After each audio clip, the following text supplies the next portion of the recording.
মধুর ভাবনায় রবীন্দ্রনাথ ঠাকুরের কবিতা, ছোটদের পুতুল ভাঙা এবং শেষ করবে ওরা মাস্টারবাবু কবিতাটি।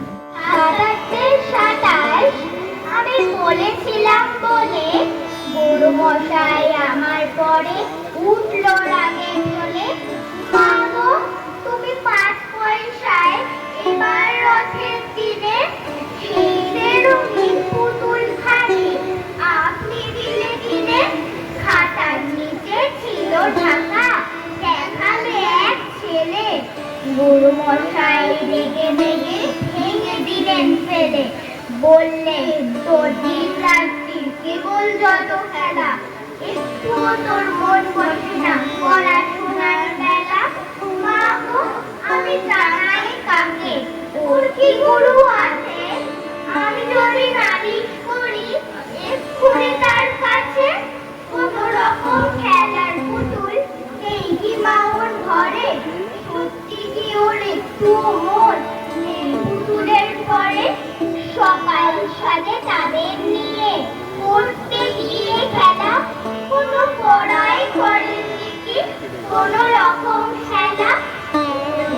সেই পুতুল নিয়ে ভাঙেন কেহ রাগে।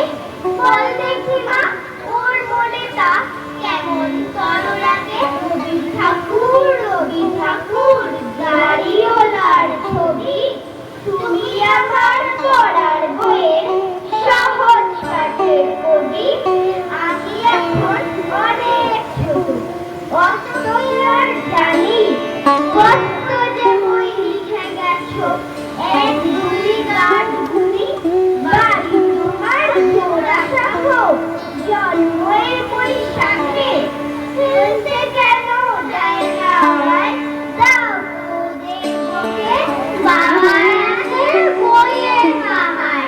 মায়ের শুধু গান, দিদিরাতে নাচের নাটক, আবৃত্তিতেও তার সন্ধে রাত্রি সকাল দুপুর। সবার তুমি রবি ঠাকুর, আমার কথা কে বা শোনে? তাই বলছি কথা নিজের মনে।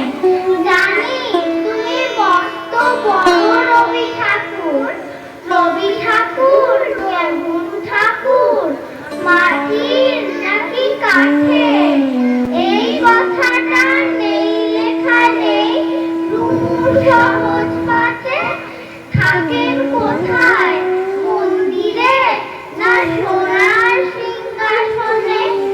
এই কথাটা বারে বারে আসে রুমুর মনে। রুমু কি আর জানে তিনি মানুষ এবং কবি?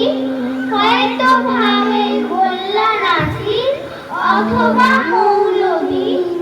রুমুর জন্য একটা কথা বলছি কানে